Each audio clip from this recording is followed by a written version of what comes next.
Hey guys, and welcome back to another video.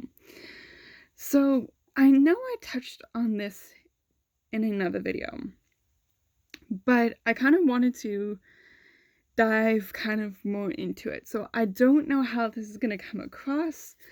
We shall see. But yeah, I wanted to talk about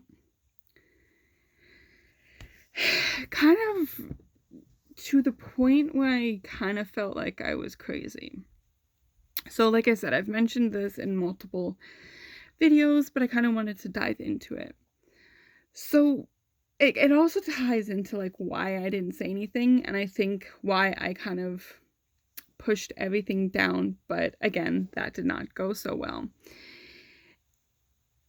I used to when things got like really bad, like when nobody was listening to me, like the teachers and the vice principals and the principal, and like nobody was helping me and they were just walking by. And I remember just sitting in like hallways, empty hallways or empty stairwells, and just kind of feeling defeated. Like honestly, just feeling defeated. Like I didn't know what to do. And then I started like thinking like, oh my God, is this like all in my head? Like they're thinking like I'm doing this on purpose, that it's like my fault, that I'm asking for it. Like I started like questioning my actions and like, well, what did I do? Like, did this actually really happen? Like it must have. Like I'm bruised, I'm bleeding, like I'm crying. Like those memories of like a few minutes ago felt so real, but was it all in my head? And it's like that's what I started to question myself, and that's like kind of the sorry, crazy doll. We don't want to really see that in a video, but we might kind of see a little bit of feetsies. There we go. That's better. No crazy dolls.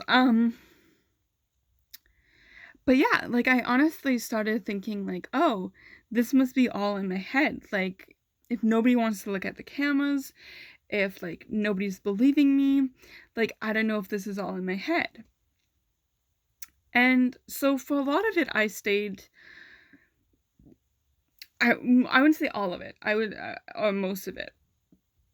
I would say there was like a bit there that I didn't tell anybody, that I just like kind of left alone and dealt with like internally, because I honestly didn't know if that was just me going crazy. And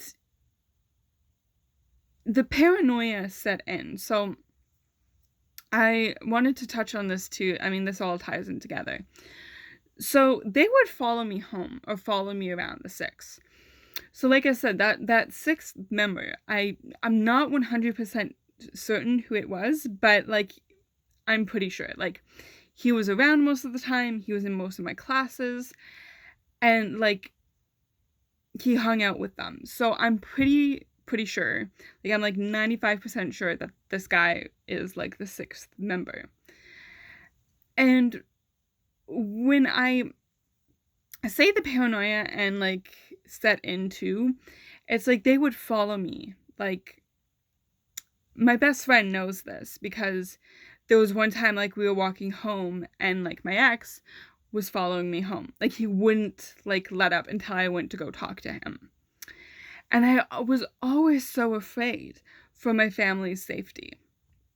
Not mine, but I was like, well, like what if they like bring a knife? What if they bring a gun?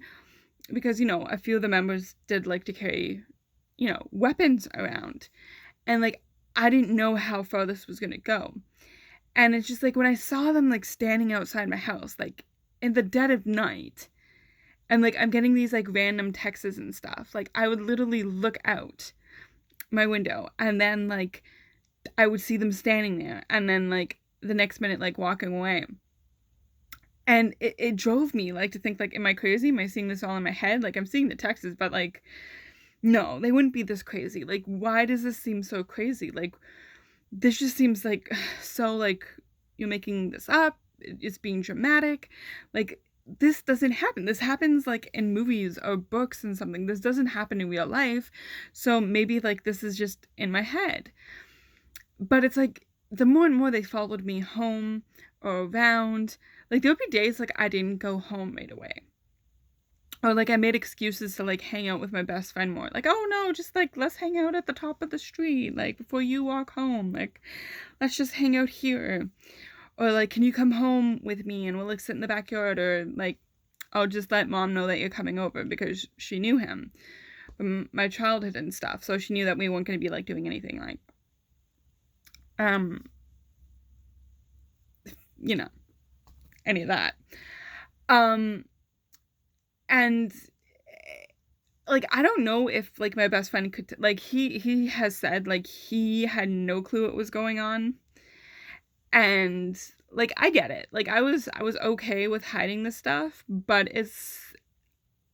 I get it. Like nobody jumps to like abuse or like any of that shit at such a young age. Like it's not like, I hate to say this, but it's like it's not as common that people come forward at such a young age and talk about relationship kind of like abuse. I say that vaguely because I wasn't really in a relationship, but like that state of abuse, and like you don't get it from like ass ends of like the school too. So it's like I was double fisted. I know how that sounds. But yeah, like he didn't understand what was going on with me, and like why I did certain things, or like why they were following us or whatnot. And it's just like something I didn't talk about because it's just like, well, you know, all these adults in my life are saying that like I'm asking for it, that I'm just making it up. Like, basically shut up and take it.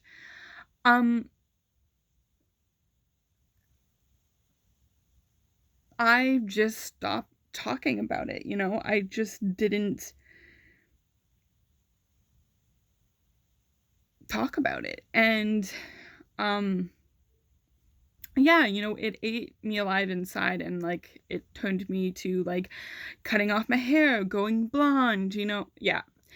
I went I shaved my head off. I was almost bald. I went blonde at one time, pink, blue. Blue was from my aunt though, so that was kind of like purple, red. The purple and red like weren't like crazy. That came later in like, it was just something that I wanted to try. Like that was when I was like growing into my skin and stuff. Like I went black and red, and you know, I eventually grew out my hair again. I have long hair and stuff, but it got to the point where I went a little crazy. And I know I went crazy and I did some sketchy stuff. It's just like, again, like I was driven to this point of feeling crazy and paranoid. And like looking back, like it's not that long ago. So like I'm gonna be 27. So it's gonna be like 10 years ago that all of this took place. And looking back, like 10 years is not like a big, it's a decade.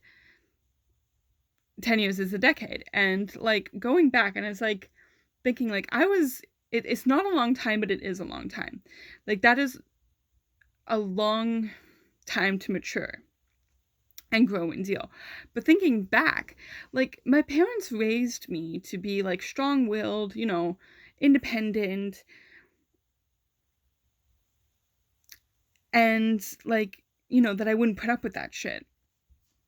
So that was also like another thing on top of like being paranoid and crazy. It's just like, well, my family and my parents raised me better than this. Like raised me not to be in like this situation. Like I would know the signs and stuff. And like I was in Taekwondo at the beginning of this, and then I dropped out because I just felt so like I didn't deserve to do Taekwondo because this was happening to me. This is all in my paranoid and crazy state of like, I should know how to defend myself. Yes, I was trained not to use it as a weapon, of course not, but I did learn self-defense.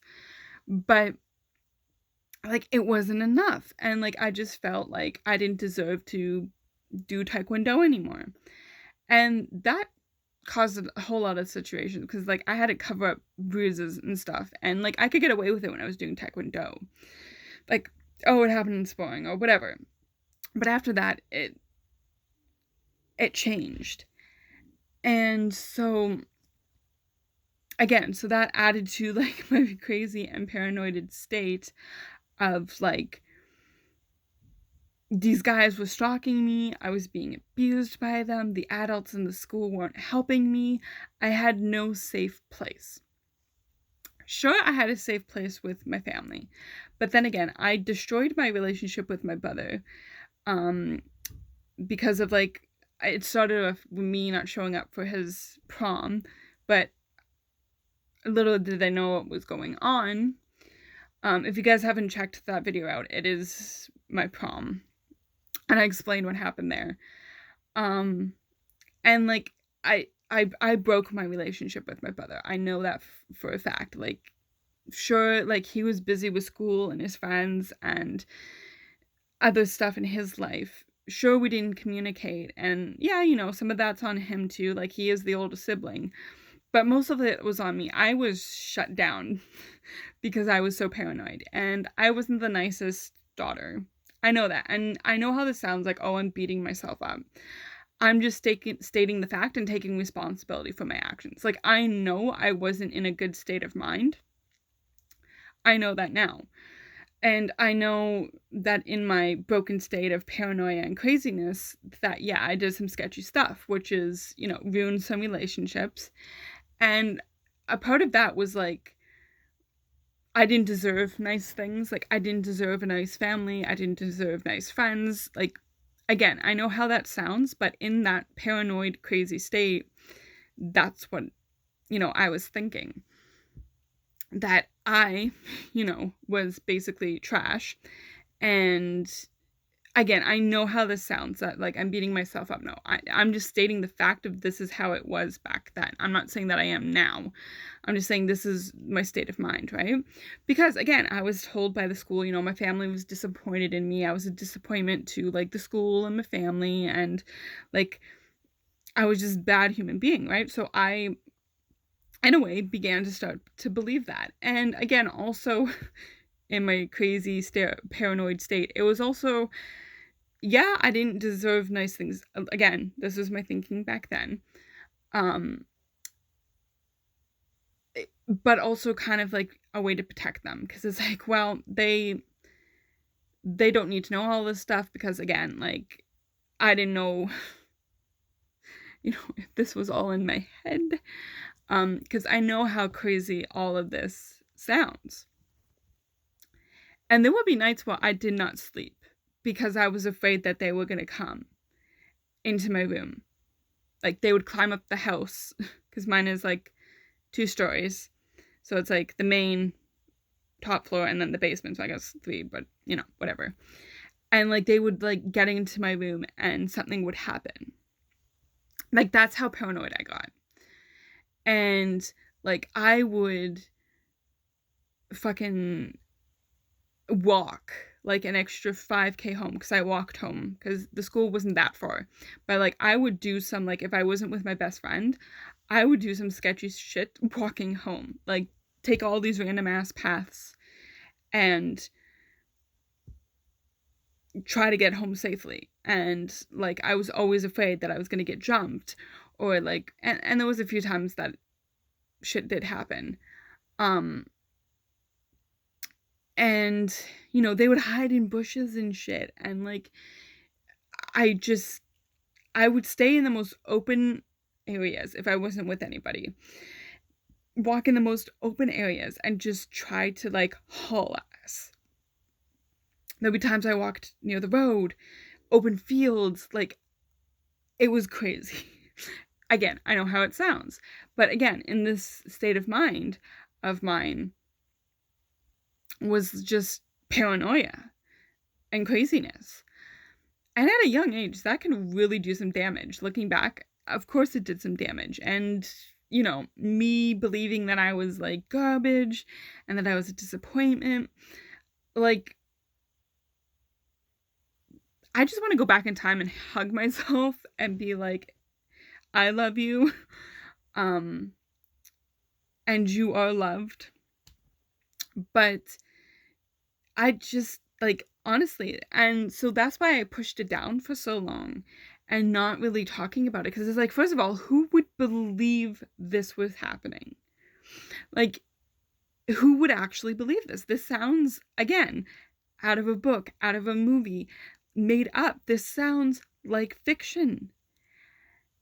And the whole thing is, it's not. This was my life. This shit happened. And again, I know how crazy it sounds.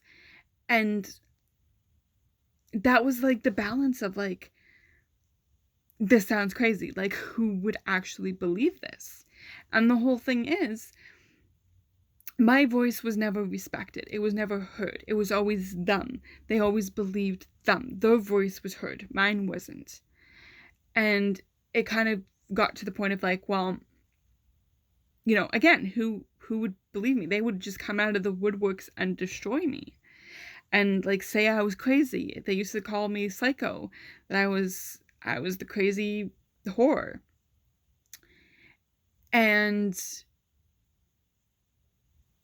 I fed into that, you know, like internally. And yeah, like it just got so bad. And again, guys, I know some of these stories seem very far-fetched. And I get that. And this is why it's taking me so long to like talk about it and kind of like process it and like deal with it. Because they sound so far-fetched. It's just like, really? Who would do this? Like, that's the whole question. Like, who would do this and who would put up with this? Like, who would allow this, I should say. And that was, like, the whole thing that drove me to, like, that fed into my paranoia, which is, like, nobody would believe you. This sounds stupid. This sounds psychotic. Like, this was a whole thing. And then when I started to, like, really process and be like, hey, girl, you went through some shit. This all wasn't in your head. And yeah, you had a right to be paranoid because they were stalking you. They would stand outside your house. They would follow you home. They would hide in bushes. They would follow you around in school. And I shit you not. So, again, this is what fed into my paranoia. Like, there'll be one day, I'm just going to take a random day out of it because it was multiple, that I would just say, oh, Mr. da-da-da-da, Mrs. da-da-da, can I go to the bathroom? You have to ask permission, then get a stupid card, right? And I would be walking down the hall and poof, magically one of them would appear out of thin air and heard like, oh, I heard you were leaving class. It's like, how the hell did you hear that? And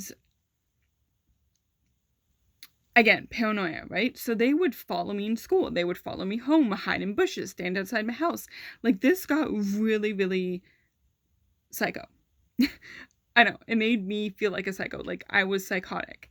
Again, this isn't me beating myself up. This is just explaining my state of mind back then. Like, I honestly felt like the four walls were closing in on me. And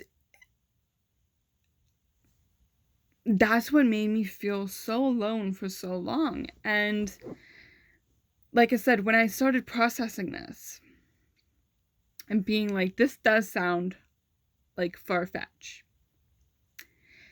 And for a long time, again, I, was starting to process it, but I didn't want to fully face it because, again, in the back of my mind, I was like, this could have been made up. This feels like psychotic. Like, what's going on? Are you having like a nervous breakdown? And then I found my journals that I wrote in my English class. And I sat down, and there was a lot of them. There was like 72 to 80, I think, of them. And you were only supposed to write 10 a semester. And I remember, like, just sitting when I found them and going through them and kind of, like, reliving them through my words was just like, girl, this wasn't in your head. this is real. This happened to you. This happened to you. And then when I found my journal from back then, I realized that this was real, that this happened. And what I didn't realize, because like I told you guys, I love to write in my Get to Know Me video, which I didn't realize what I was doing, was when I was creating a story. It wasn't all of them. It was a specific one that I remember writing shortly after high school. It was a really dark thing. And I was projecting what happened to me into the story. Not all of it. I mean, some of it was changed around. But, and like the scenario changed or whatever. Like it didn't have to do with the high school, but it had to do with like whatever, a character. And when I was reading this, I was like, girl, you are projecting what happened to you onto this character. Like, that's harsh. Like, I was like, don't do that to your character. Like girl, come on. And that was my way of processing it. And I didn't even realize I was doing that. But again, my mind it was iffy back then. So when everything started to process it, and I started to like kind of lay out the facts and stuff, I sat down and wrote my book. And again, this was healing and just like processing everything. And I sat on it for a very long time. I didn't know what I was going to do with it. And then, I came to the fact of like, yeah, I want to publish this one day. I know how crazy this sounds, but like, what if somebody else is going through something like this and they feel totally alone and crazy and paranoid? Like, God forbid, like, I wish nobody goes through anything like I went through. But it would let them know that they aren't alone, that they aren't crazy, that this shit does happen. No matter how crazy and how far-fetched it sounds, they ain't crazy. And yeah, did it take me a long time to get out of my paranoid state? Yes. Sometimes I do get a little paranoid and my anxiety picks up when I know some of them still live in town and I know certain areas that they go to. This is just, I don't stalk them, and I have them on no social media. It's just like from like friends of friends that I hear, or I do see them out and about and I just go the opposite direction because I don't want nothing to do with them. And also, remember I did a video saying that I did run into them a few years later. So I know some of them are still around. And it's just, that paranoia I think is always going to be with me. And a little bit of crazy is going to be with me. But it's a lot better than what it used to be. I used to get sick when I went past my high school. Like, I literally used to throw up every time. And now I don't. I don't. I just look at it, and I'm not very religious. I'm not a religious person. I'm very spiritual. But I pray that nobody else has an experience like that I did in that school. I pray that people have a fun and exciting high school, how it's supposed to be, and that it's not dark and gloomy. I pray that nobody else looks at their high school in such sadness. And not in the way of like, oh yeah, high school sucked, but in the way of like, that was my pure hell. I just hope that. And I pray that. But yeah, that's kind of a little bit into my mind. I have another video that I want to do. Again, sorry for the long videos, but there's a lot to be said and stuff. That is equally kind of scary. And I'm not proud of it, but like I said, I was in a very non-good state. And I want to dive into that because I haven't really talked about it a lot. So yeah, that's going to be an interesting video, so look out for that. And I still have that special video that I'm working on that I will release soon. But, you know, school. That sounds so weird to say still. But anyways, guys, I will leave this video here. I love you. Never give up. Always keep fighting. You are enough. And until the next video, I love you guys.